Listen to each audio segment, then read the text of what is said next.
Okay, very quickly, I've got a row of data, which I've named data. I've got 3 steps I want to perform. Let's do the steps.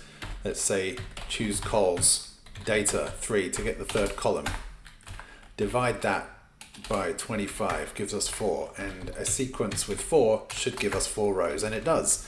But if we do it with let's say let val be CHOOSECOLS data 3, and let's let div be val divided by 25, and have the output of the let be sequence div, that only gives us a single row, because this value that it's returning is in fact an array, and sequence expects a number.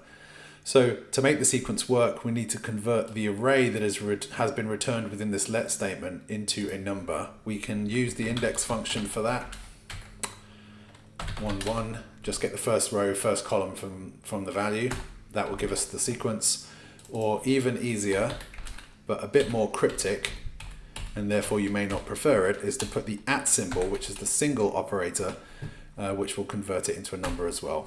So that's it. Be wary of creating sequences based on values calculated from CHOOSECOLS in Excel. Thank you.